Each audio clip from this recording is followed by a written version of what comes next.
جیسا کہ قرآن میں کہا گیا بیوی کے سلسلے میں اور شوہر کے سلسلے میں ہن لباس لکم وانتم لباس لہن، کہ ایک دوسرے کو لباس کہا گیا، تو اس کی توجیہ یا وجہ کیا؟ اللہ تعالیٰ نے سورۃ البقرہ میں میاں بیوی کے رشتے کے حوالے سے کہا ہن لباس لکم وانتم لباس لہن، وہ تمہارا لباس ہے تم ان کا لباس ہو۔ یہ قرآن مجید کی ایک بہت ہی خوبصورت تعبیر ہے۔ میاں بیوی کو اور میاں بیوی کے رشتے کو لباس سے جو تشبیہ دی گئی ہے، بہت حسین و جمیل تعبیر ہے، یہ بڑی خوبصورت تعبیر ہے، اور یہ تعبیر رشتے زوجیت کے حوالے سے اپنے اندر بڑے معنی رکھتی ہے۔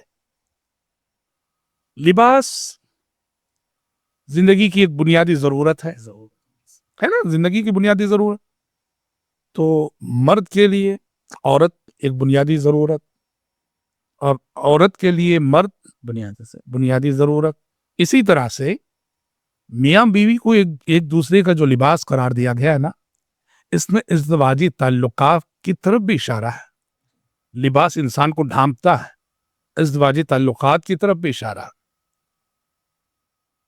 پھر لباس، آپ کے پاس بہت ساری چیزیں ہیں، لیکن آپ سے سب سے زیادہ قریب آپ کا لباس ہے۔ تو میاں بیوی کی جو قربت ہے ایک دوسرے سے، اس کو گویا سمجھایا جا رہا ہے لباس سے تشبیہ دے کر۔ ایک اور پہلو یہ بھی ہے کہ لباس انسان کے لیے رونق ہے، زینت ہے، تو ویسے ہی میاں بیوی ایک دوسرے کے لیے رونق ہے، زینت ہے۔ مرد کے شوہر کے بغیر عورت کی زندگی میں رونق نہیں، اور بیوی کے بغیر شوہر کی زندگی میں کوئی رونق نہیں۔